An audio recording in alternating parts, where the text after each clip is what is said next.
today's episode of Real Talk. We're tackling a staggering and drastic reality. According to a recent article by our World in Data, almost 60 million children of school age are not in school. That's mind-blowing, Robert. Imagine 60 million young friends are missing out on a chance to learn and grow. And today, we're lucky because perhaps someone will give us a first-hand glimpse of what it's like to be a part of that number. Let's welcome a man who proves that education isn't the only way to be smart. Our very own Una Baby!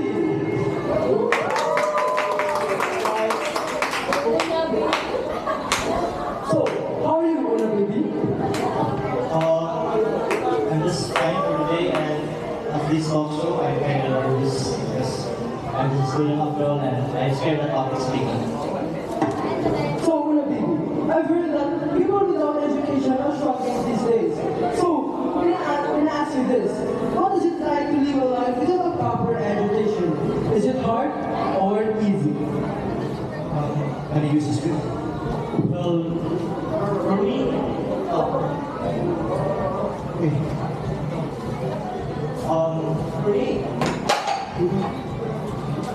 it's good.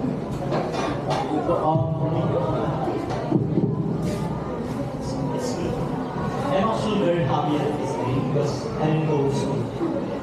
I'm happy, not stressed about things because I didn't think about more education anymore, and I focus for my passions in life.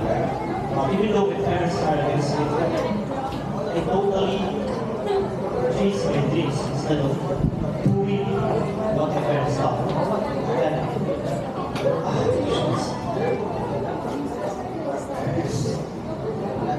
I didn't go to school just because I didn't want to go to school.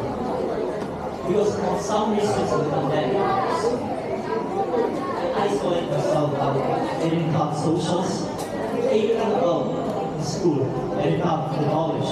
And after the pandemic, everything changes. Even though I have friends before, I have proper time management. And it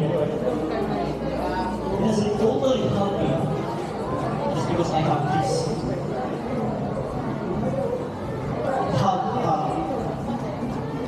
Gives me more anxiety and stress because of the new environment and the new world after the pandemic. And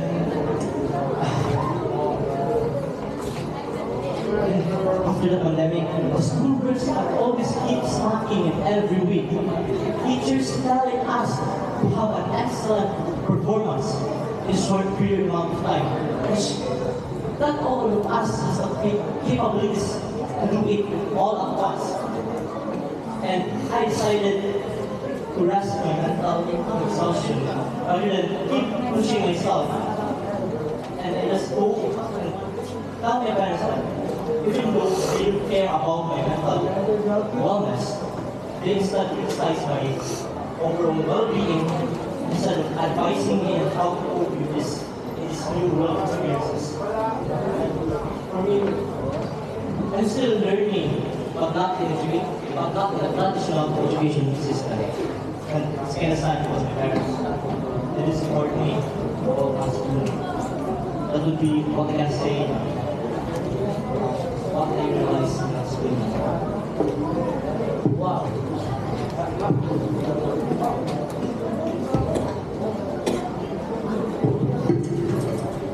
Wow. What insightful words you have told us today, Mr. Ulababy. Now, regarding Mr. Ulababy's words, may we please welcome our next esteemed guest.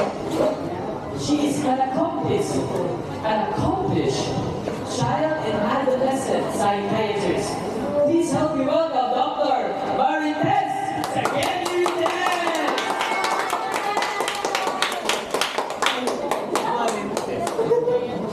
Good morning, everyone. Dr. Marites Sagenites here. Thank you for having me. So, regarding to your question, regarding to this question, yes, anxiety school dropouts. In fact, Mr. Uwai's experience is not uncommon. Anxiety is often our response to stress, but when it becomes chronic, it can significantly impact daily functioning. When deadlines and academic pressures become overwhelming, students may cope by avoiding school, like what Mr. Unababy did, which can help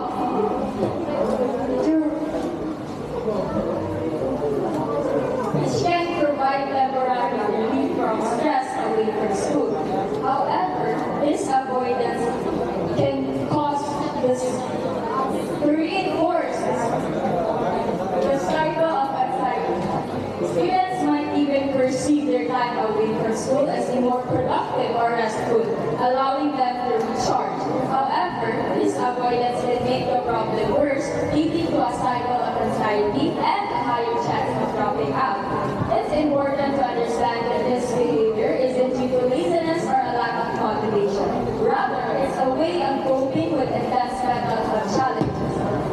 So let us be mindful and observe the people around us. Thus, we can help the students succeed by providing support through counseling, stress management strategies, and tailored academic support as essential to help the students succeed.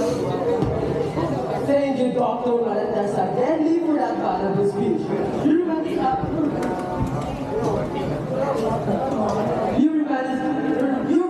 us that human mind is not like a your own battery. Sometimes you just need a bit of research and sometimes a bit of troubleshooting. Am I right, Robert Scissors? Exactly, Mr. Gregory. On a more serious note, though, the stories we're hearing today remind us that while education is always accessible, persistence, determination, and creativity can still take us a very long way. There's a saying that when life doesn't give you syllables, you just have to make your own. Thank you again, Dr. Marites, for your valuable insights. And now, let me introduce to you Mr. Alberto Van. Alberto Bon. Oh my God, Alberto Von Laol.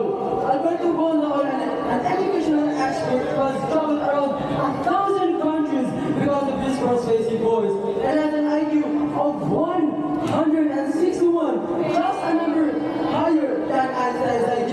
Do you have that much IQ, Mr. Robert? No, but sometimes I wish I had that kind of IQ. Welcome, Mr. Woodrow. Take a seat, take a seat. Thank you. The most intriguing and handsome place. Host and me, Gregorio and Roberto. Now, as you can see, I brought a few foods for my ship. But I might need a few participants who are brave enough to come in front. Anyone? Anyone? Oh my gosh. Okay. I might be the one to pick who decides to come here. You. What's your name? Come here. Come to the front, please. Come to the front. Thank you, thank you, thank you. I need 2 more participants. You? Okay, come. One more.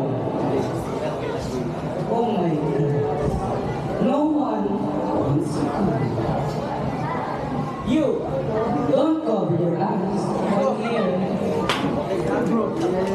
Okay.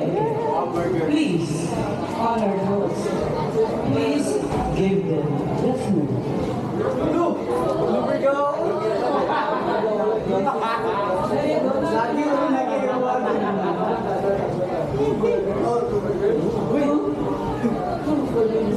Sorry, we don't have enough budget. Thank you. Let me say, we're not here just for the food, right? I'm only here for food. Okay, thank you. Anyways, let's not off topic.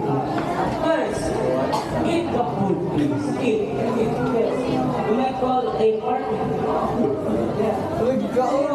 we share that food.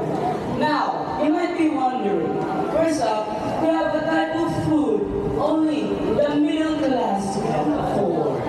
It represents students who, unfortunately, don't get to enjoy sweet, delicious treats because they're dealing with that little problem called poverty. These students are too focused on surviving to worry about things like school. Am I right? Yeah. Who has the energy for class when you're just trying to find your next meal? Yes. Now, up for the second food, we have the banana. Eat it, please. The banana, long and smooth. It symbolizes students who have everything they could ever want, but like slipping on a banana peel, their overconfidence and spoiled nature can lead them off course, making them stray away from their study and indulge in a not so great behavior. Am I right? Thank you. Lastly, you. Wait, oh my gosh. I have too many notes. You, Mr. Halibas. Thank you.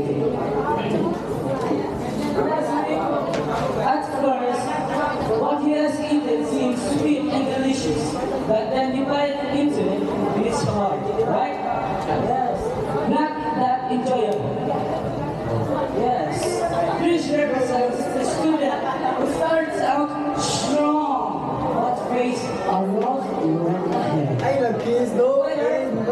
Due to family problems or lack of money, it is a daily reminder that life isn't a place, it isn't a piece of cake, or right? For everyone. So lesson learned, especially the host, life is always hard, never easy, and sometimes even a bit bananas. You know, that is all. You can take your seat now. What magnificent insights you have this day. Alberto Bon Raul. Do you feel that socioeconomic status is a major factor in school absence? So can you elaborate that for us, Mr. Alberto Bon Raul? Absolutely. Education is like a golden ticket to a better life. But for many, that ticket feels like it's been lost in the night. Students from low-income families often face barriers that make school feel more like an obstacle course than a place of learning. Am I right, Mr. Baby? Okay. Imagine trying to ace a test when you're worried about how to get there in the first place. Transportation issues, inadequate supplies, and the need to work can turn school into a juggling act worthy of a service. And let's not forget about the schools themselves. In proper regions, schools often have fewer resources, like the Philippines, less experienced teachers in some schools, and classrooms that look like they haven't been updated since your grandparents' time. No wonder, students in these areas struggle with lower academic achievement and higher dropout rates. It's like trying to win a race with one shoe missing, am I right? Okay, thank you. But there's hope. We can make education more accessible with community programs that offer free transportation, supplies, and tutoring. Because who doesn't love free stuff? Am I right, dear participants? Yes! Free is always the best. Policy reforms that pump more funding into low-income schools are crucial too. And here's a pro tip. Getting parents involved is like adding extra power-ups to the game. A supportive home environment can make all the difference. So why not? Everyone, Libra, let's work together to make sure every student gets their golden ticket without the detours to education, everyone deserves a first-class seat on the bus to success. Right? Yeah, okay. Thank you, Gregory. Well, I would just like to comment about Mr. Alberto's very optimistic words here. Mr. Alberto, let us attempt to dig deeper into this problem, shall we? Financial instability.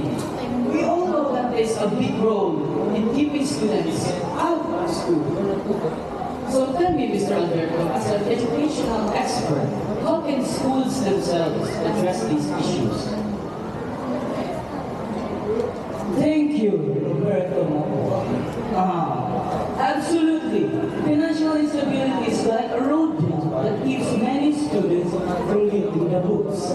When families are struggling to make ends meet, education often takes a backseat to more pressing issues like food, housing, and healthcare.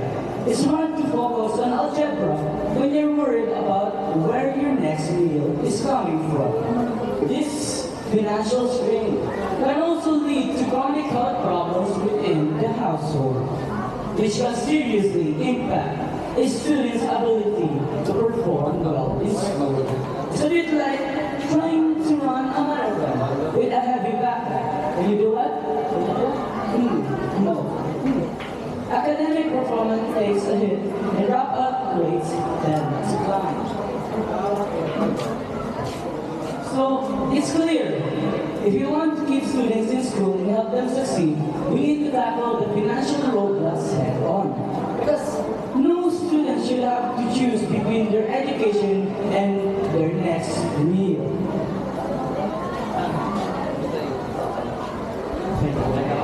Powerful words, Mr. Goldberg. Now, Ula Baby, can we refer back to you? As a member of the youth, what do you think schools could do to better support students like yourself, students who are burdened? Does anyone agree that mental awareness should be in school? Like, before starting school, there should be an assessment where student has their mental capabilities, and after the test, the students are given different sections where the abilities for that test should have different performances, and there should be a safe space in education. Does anyone agree with that? Okay, thank you. So, I guess schools can do a lot. More to support their needs, we provide a safe and inclusive environment where we feel actually valued and heard, which I didn't have before when I shared my problems with my friends. After that, these add things like mental health resources, creating spaces for students to be prepared, ensuring that our educational experiences are relevant to every part of our lives. Absolutely. This child is well known. Schools should be more than just a place of learning. They need to be safe and supportive environments where students feel empowered to achieve their goals. They should transform from simple educational institutions into nurturing spaces that help students reach their full potential. I agree. So, as the conversation tonight has demonstrated, that there are a variety of complicated factors that contribute to students missing school, including financial obstacles, structural problems, and mental health. Yet, it has also been demonstrated that there are solutions. Supporting like kids like will be here will need a team effort from legislators, families, schools, and communities. To encourage children to go to school, there has to be a massive change in our government and the policies within them. So join us, dear audience, in making schools and education more inclusive for all students. Once again, I have been your host, Robert Scissors. And I am Gregory. And this has been Real Talk. We'll see you all next week.